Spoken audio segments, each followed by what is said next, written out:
the MC for the evening, which really only means that I'll talk to you for a few minutes now and I'll facilitate an artist talk back at the end.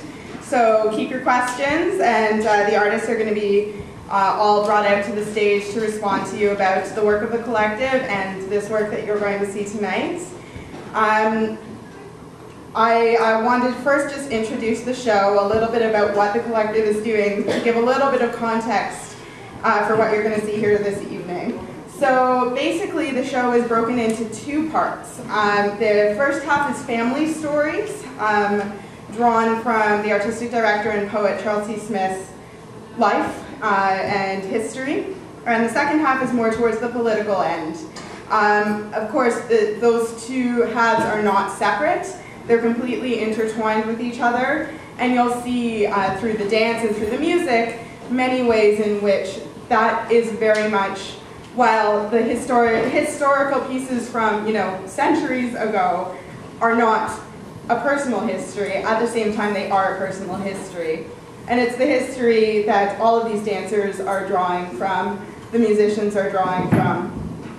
Basically, the collective works in an interdisciplinary milieu. So we have musicians working with the group, we have dancers, we have visual artists, and we have a roaming photographer who is here all the time capturing what the collective is doing. And then we share those images as well. And he also does some video as well.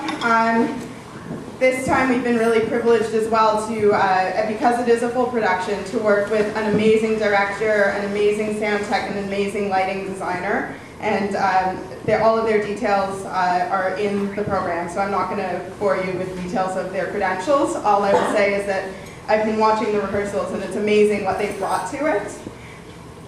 So you'll see the first half, as I said, is going to be those personal stories. The second half is going to be those historical stories. And what's really important, I think, to everyone in the collective is the idea of diaspora, the idea of cultural history, drawing from the African diaspora. So you're going to see movement and hear stories coming from diverse places. We have dancers in the collective from the Caribbean. We have dancers in the collective who have trained in more Latin styles. So we have somebody who dances in lots of Afro-Cuban styles, people who dance lots of Afro-Brazilian style. So you're going to see that, and what you're going to see is, despite the fact that not everyone comes directly from those traditions, the ambient existence of these traditions has so much color, their artistic production, and that's really what the collective tries to bring out, is how this African diaspora in North and South America has just been so powerful in coloring everything in the arts in certain areas. So with all of that said, I don't want to bore you too much more with my talking, so I'd just like to thank a bunch of people, the sort of formal thank you. First I'd actually like to mention that we do have some books for sale this evening. There's the chapbooks that have the poetry that you're going to be hearing tonight, as well as some of the images from the visual projections by Robin Steiba, and the poetry is by Charles Smith. There's also two of Charles's other books that are more towards the academic side, but very much delving into the Black experience and the multiracial experience in Canada. So the chapbooks are $10, the other books are $20. If you're interested in any of them but haven't had a chance to get money to buy them today, or would like to buy them at a later date, please provide us with your email address, and Charles and I will make that happen. So I'd like to just thank a bunch of people. First I'd like to thank the people who have done graphic design for us. There's two major people who have done that. There's Victoria Gleiser and Christopher Cushman. Victoria has done the poster. She made the beautiful logo that I was really excited about when it came through. Christopher has done the design of the chapbook, the design of the program, and has just been involved in that sort of a way. I'd like to thank Michael Gordon, who is sort of on the wings of the collective as our sound tech, our director and lighting tech for this performance, Roma Spencer and Sharon DiGenova. I'd like to thank Gotta Dance and Dance Immersion for the use of their amazing space, which they gave to the collective out of the generosity that we like to see in the arts community.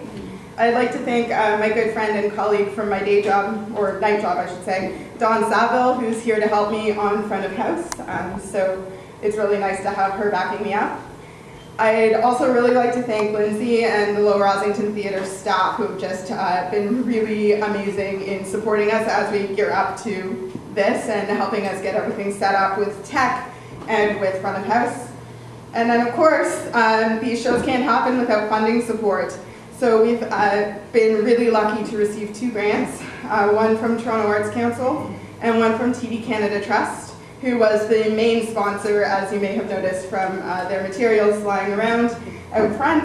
They were the main sponsors of this event as part of their Now and Then Black History Month series, and we are immensely grateful. And on that note, I'd like to invite Kristen James from TD Canada Trust to say a few words.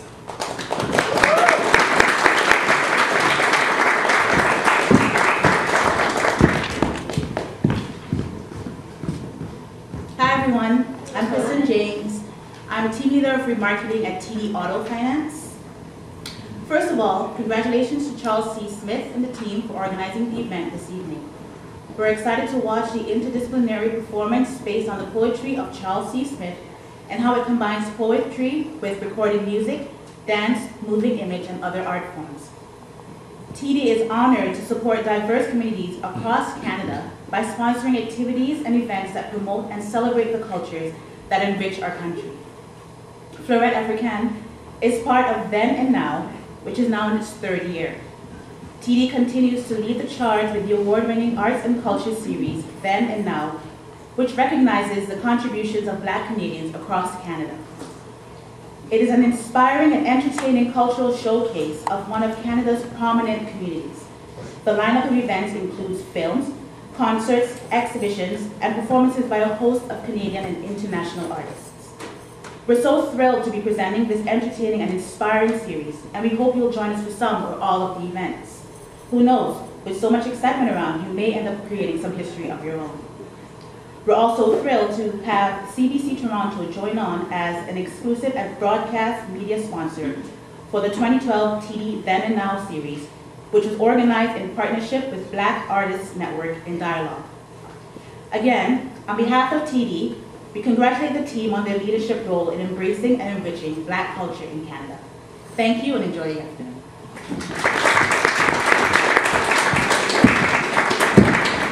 Thank you, Kristen, and thank you again to TD. As I said already, without their funding support, none of this would be happening right now, so we are so very grateful. So just a couple closing remarks, which I will repeat ad nauseum tonight. We are starting up a Wind in the Leaves mailing list, so if you want to keep up to date on what's going on, please sign up outside. And find us on Facebook, like us there. We also have a website, windintheleavescollective.com. We're on Twitter, WindLeavesCall. I can give you all of these handles if any of you are interested. And without further ado, I'd like to present the Wind in the Leaves Collective and Fleurette P1.